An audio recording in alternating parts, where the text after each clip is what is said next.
Hi there. Welcome to the While You Wait podcast, where it's all about helping women just like you learn about the bladder while you're waiting for your appointment with that specialist. Each week, I'll combine science, medicine, and common sense so you can learn, become empowered, and get started on your journey to dryness. I'm your host, Dr. Sarah Boyles, a board-certified urogynecologist. Let's get started.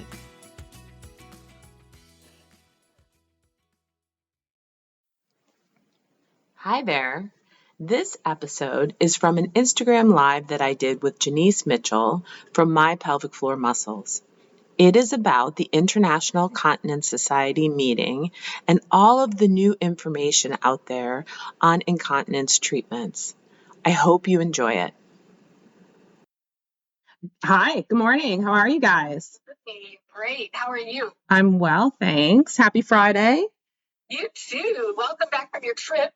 Yeah, it was great. It was amazing. It was in Toronto, and I expected it to be so cold. I packed all of these winter things, and it was glorious the whole time we were there.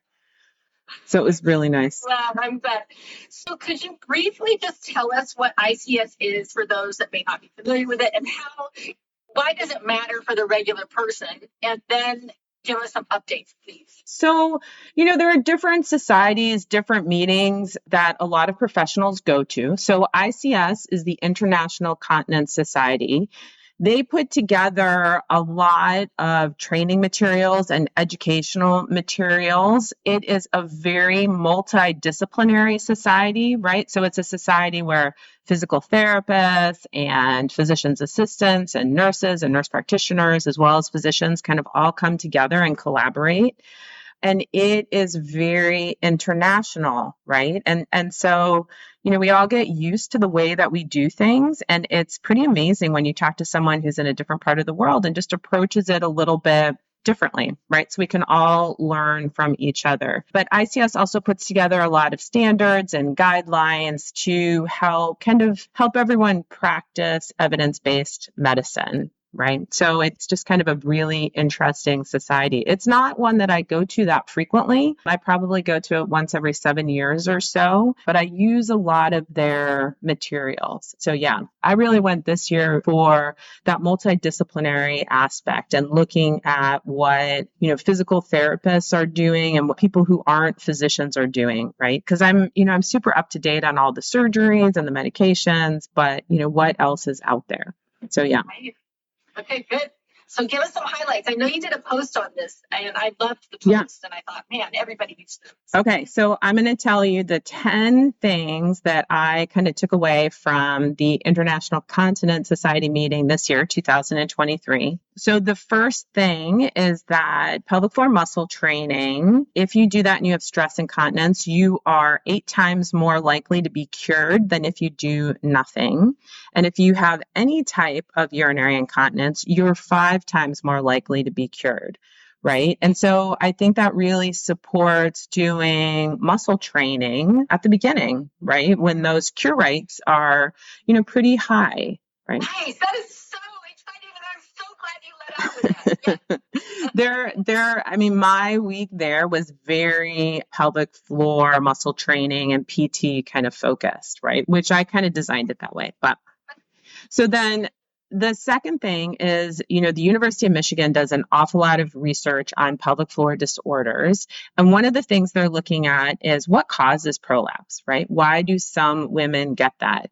And what they have found is that 40% of prolapse is caused by pubovisceral or puborectalis muscle defects, right? And so those muscle defects, that muscle is really likely to get injured during delivery. Oh, look, yes, you have a prop. So perfect. Yeah, that muscle right there. So that's the muscle that frequently tears during delivery. So, you have that tear after a delivery or during a delivery, and then over time, the opening to the vagina widens, and then that leads to prolapse. And so they're looking at the other, 60% and what causes it. But the thought is that 40% is really because of these muscle defects. That's a pretty high percentage. It is really high, right? And it really makes you think about surgery, because in surgery, we're doing a lot of things, but we're not repairing the muscle, right? You can't, I mean, even if you stitch a muscle together, that doesn't make it more functional, right? It's not going to make it contract. I mean, I think that's one of the reasons why a lot of surgeries fail, right? Because you need that muscle strength to kind of hold everything closed and hold it together. So, yeah. It's acting like a trampoline. Right? Exactly. Yeah. It just holds everything up and stretched out, and or it doesn't have the nerve function or whatever. Right. And able to do its job. Closes down, the levator hiatus there, right? So it's just such an important part. And I think it's an important reason why, physical therapy and pelvic floor muscle strengthening is always part of the solution, right? Even if you have a surgery. Okay, so thing number 3, the third thing that I learned is that if you do pelvic floor muscle training and you have a stage 1, 2, or 3 prolapse, that muscle strengthening can reverse the prolapse by 1 stage, right? So if you're a stage 3, you can go back to stage 2. If you're a stage 2, you can go to stage 1, stage 0. Right. So I think that's really important. Most of the time when women are bothered by prolapse, they're a stage 2 or higher. So, if you're a stage 3, and this is kind of what we see clinically, if you're a stage 3, pelvic floor therapy may not really change your symptoms, even if that prolapse reduces by a stage, because, it's still right there at the opening, and that's when it really bothers women. So, yeah. That is so exciting. So would you be willing to share the research behind?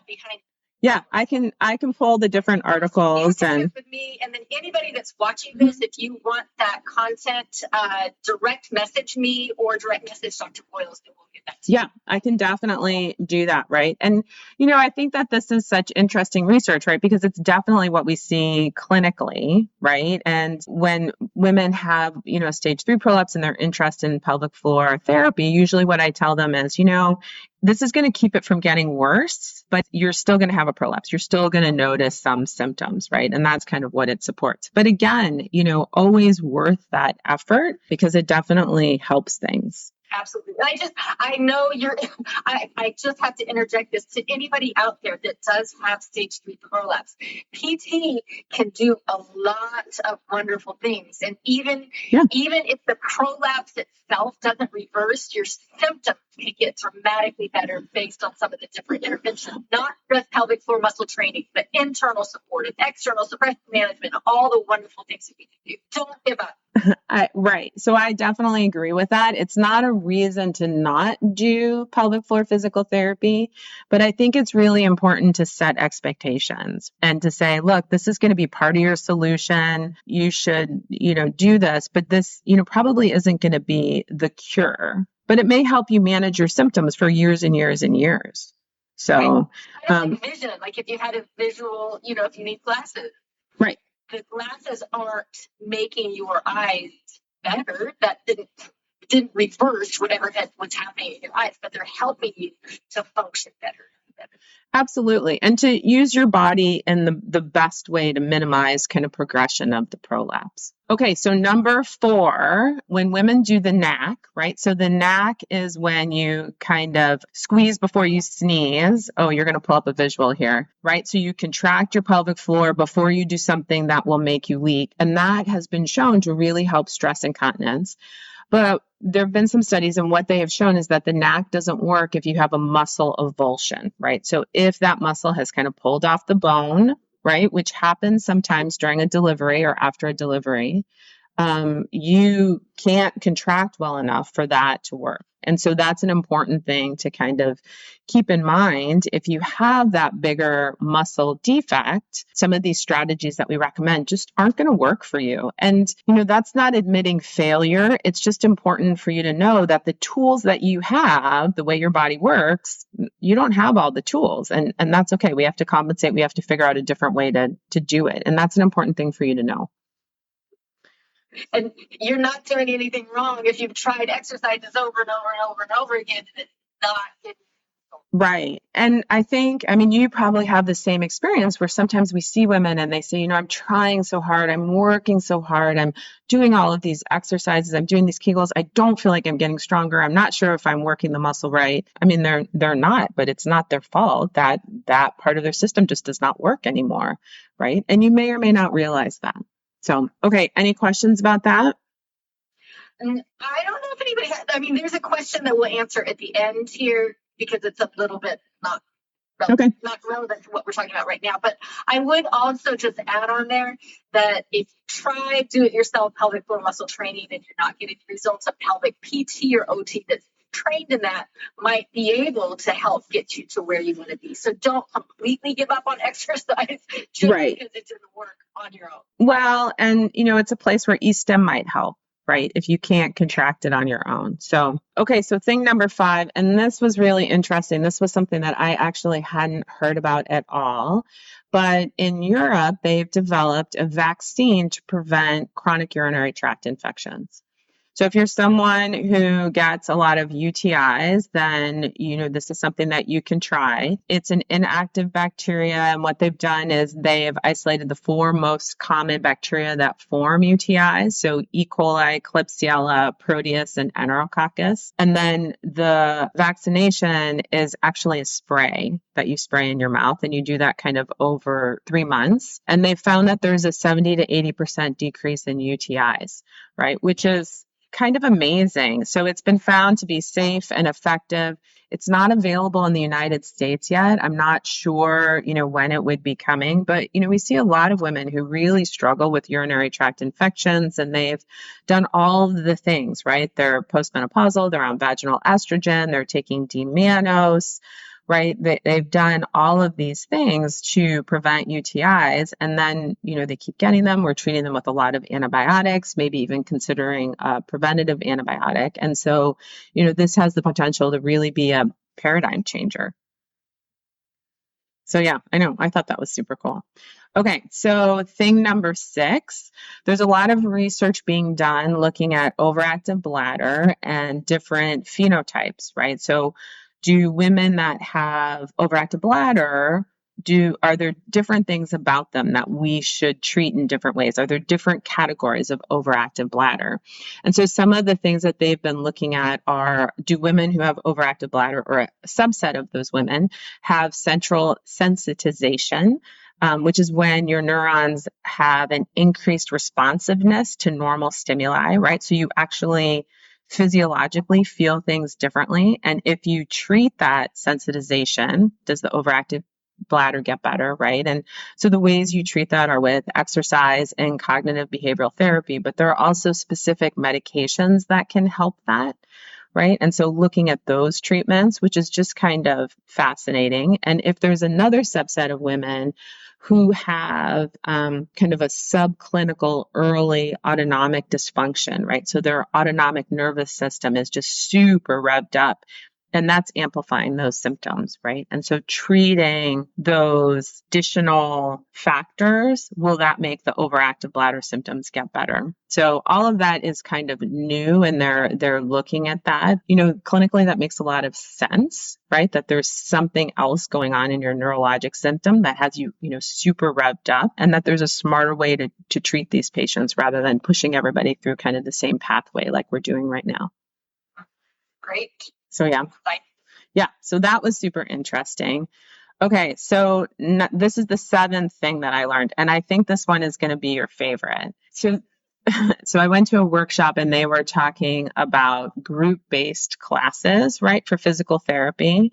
And for the group-based classes, they have to make sure that each person can contract their pelvic floor correctly. But then, they put everyone in a class and teach them the same things and aren't checking to make sure that you're doing it correctly.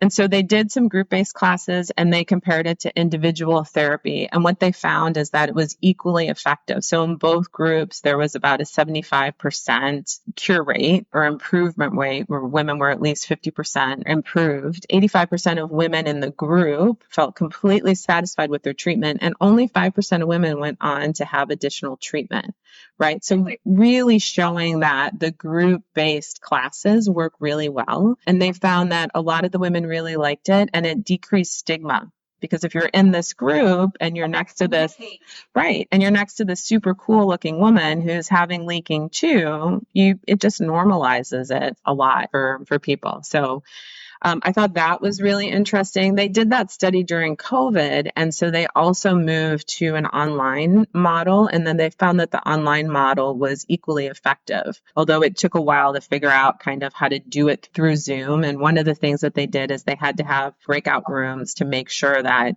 each patient or each woman had some individual touches. Now, with those, did they have any hands-on from the pelvic PT before starting? So they always made sure, so they had kind of one session to make sure that you could contract your pelvic floor. And then if the woman felt like she needed more hands-on, right, they could come back in and they could pop in. But there wasn't, we're so used to double checking and making sure that the muscle is getting stronger. There was none of that. They were just kind of on their own for that, right? So you just kind of trust that it works. And they showed that it did work and that. Better. Yeah. That's really, even if the muscle's stronger, but the symptoms aren't getting better, then it doesn't. Right. Well, and that, this is what people really wanted and really liked, right? So that was, a very cool thing. One other, I had a question about that and it just flew away. So. Okay. So that was my 7 and 8. So 7 was that group classes work and that online classes work too, right? And so, we've always thought that, but it's nice to actually see some research supporting that. And then yeah. Go ahead. Was it for stress incontinence or urge incontinence? Or it was stress. Yeah, it was stress incontinence. And so for those of you out there that may not know that terminology, that's where you have leaking if you cough or sneeze or laugh or jump with exercise or activity. Yeah.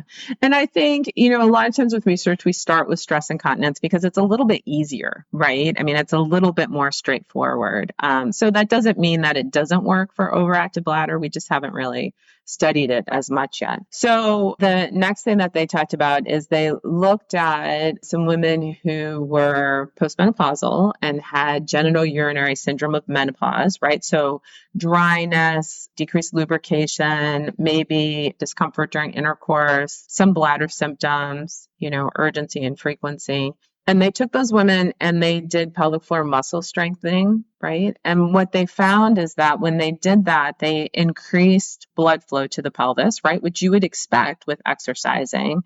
It increased the elasticity and it actually improved their symptoms, which was kind of unexpected, right? But unexpected for me. You're nodding like you knew that. But I think that's just amazing. Pelvic floor muscle training? Yeah. Okay, yeah. Yeah. Right. So, I think we put a lot of women on vaginal estrogen, which absolutely will fix those symptoms too. But, not everybody wants to do that. And so that's, just kind of a lovely plus if you're doing, pelvic floor muscle training to have that improvement in those symptoms as well. So right? Let's just say that one more time. So increase blood flow to the vulva and the surrounding tissue. Correct. And increase elasticity. Right. And then because of that, they had fewer symptoms that are associated with genital urinary syndrome of menopause, right? So dryness, lubrication, just vaginal discomfort in general. Oh, I need my party kazoo. I have it right here. I am going to do this. I know it's silly sometimes, but it's fun. No, but I think it just makes sense, right? That exercise would improve things, right? But it's so interesting when someone actually does the research and then kind of puts all of that down and you're like, yeah, that makes sense. And it's just, great information for women to have, right? That you could absolutely start with that and then, see what you're left with after that. Strengthening, right? I think in the end, most things come down to exercise and diet, right? And sleep. Exercise, diet, and sleep. Okay, so the last thing is that there were a whole bunch of studies that were done where they looked at exercise in the pelvic floor and they did imaging. And what they found was that if you strengthen your pelvic floor and you image the muscle before and after, that muscle gets bigger, right? It gets stronger and it can get 10 to 20% bigger. And I think, that makes sense, right? You're working a muscle, it's going to get stronger, it's going to get bigger, but you don't always see that in the pelvic floor, right? So to actually be able to say, yeah, you're making it bigger and stronger, I think is just kind of gratifying when you're putting in all of that work. So, yeah. And so that's that kind of leads to this concept of the pelvic floor reserve, right? So a muscle that has better tone is bulkier, but that can also have the flexibility and lengthening that we need. But it's going to be able to withstand the forces of life better, whether you're going into pregnancy. Yeah. So think about the demands of the body on the pelvic floor during pregnancy, during labor, during delivery, or thinking about going into menopause, or thinking about it going into prostate surgery. There is some good research out there showing that pelvic floor muscle training before prostate surgery is helping the outcomes afterwards, increasingly aided improved sexual function. Yeah. So that's super cool. It is very cool. And, one of the things that I try never to say when I'm talking to my patients is I try never to say at your age, right? Because whoever wants to hear that?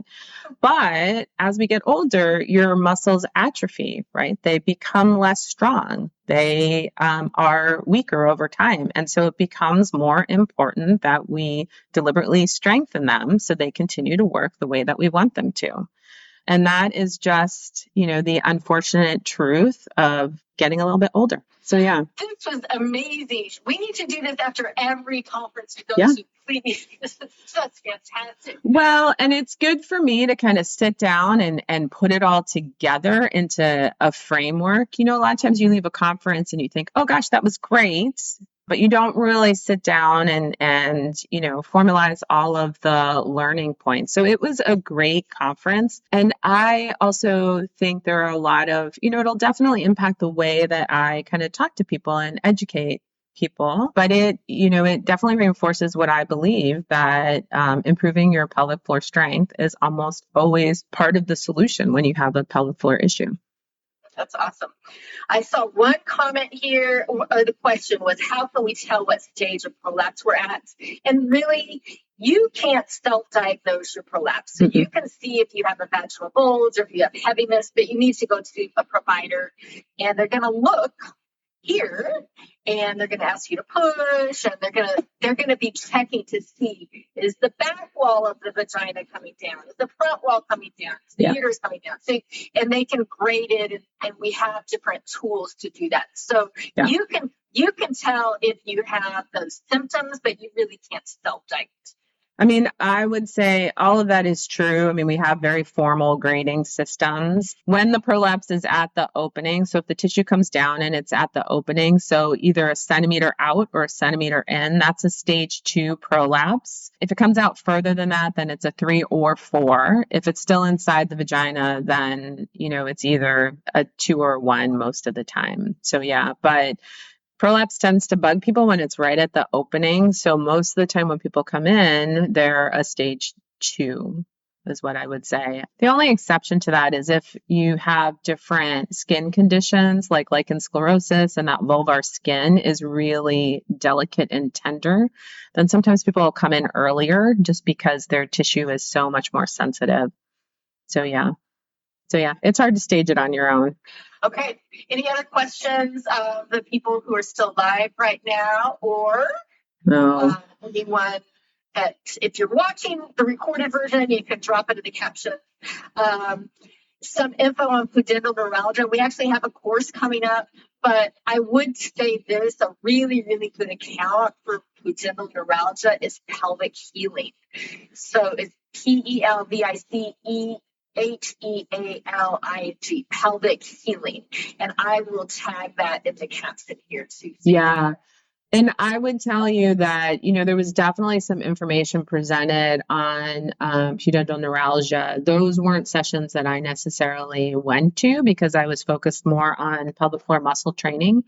But there were definitely, and they run concurrently. There are a lot of things going on at the same time. But there were some sessions there. And so I think the ICS is a good resource for information on pudendal neuralgia.